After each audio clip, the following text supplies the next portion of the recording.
Prøv nu her. Nu skal jeg sige dig én ting. Det du skal kraftedeme højt, hvad du siger, der får du flade.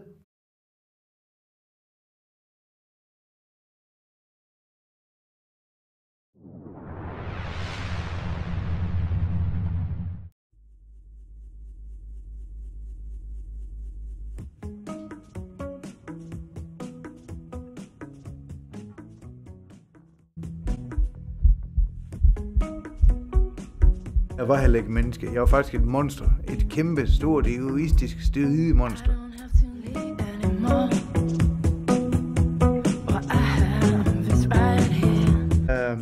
Delvis lammet. Jeg husker ikke samtidig altid lige så godt. Jeg er lam i benet. Jeg er delvis lam i armen. Jeg er delvis lam i ansigtet. Jeg har svært ved at gå. Jeg mister en del af min taleevne. Min arm, den ser sådan her ud. Jeg kan ikke bruge fingrene.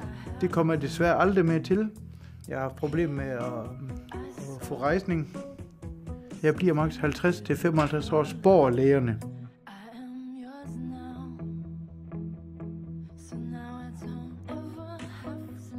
Jeg mistede blandt andet kontakt med min familie, mange venner osv. Jeg mistede simpelthen kontakt til dem.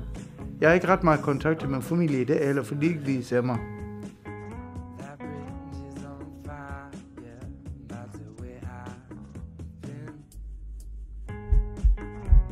Jeg fik jo sådan lidt små advarsler mellem, at jeg tænkte,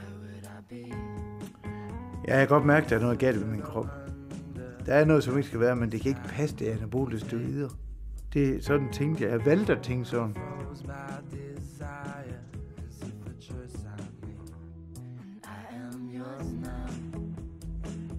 Prøv at høre, det er ikke noget med steroidmisbrug at gøre. Jo, det er det, de laver. Du må stoppe nu. For ellers går det galt for dig. Du leger med livet, dit laver.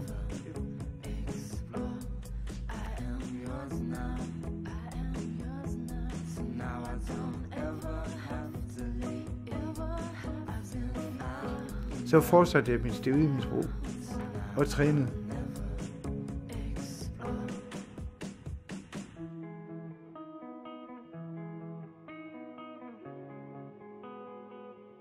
Så fik jeg en blodprop i hjernen. Jeg kan huske, at jeg kom på et genoptræningscenter, hvor jeg sagde, det var i Holstebro, hvor jeg rent faktisk sagde 14 dage, så er jeg ude herfra.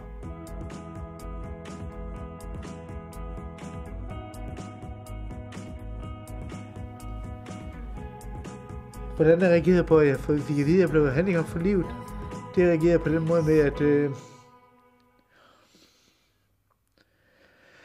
jeg havde lyst til at gøre selvmord.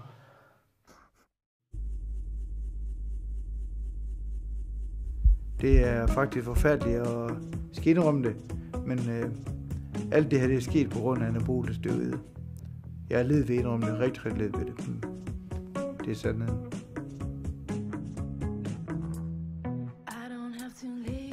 Jeg har meget, meget dårlig samvittighed den dag i dag over de ting, jeg har gjort mod andre mennesker. Dengang fandtes ordet dårlig samvittighed ikke. Man skal huske en ting, man vælger selv sit liv. Og jeg valgte bare forkert. Og det bøder for i dag.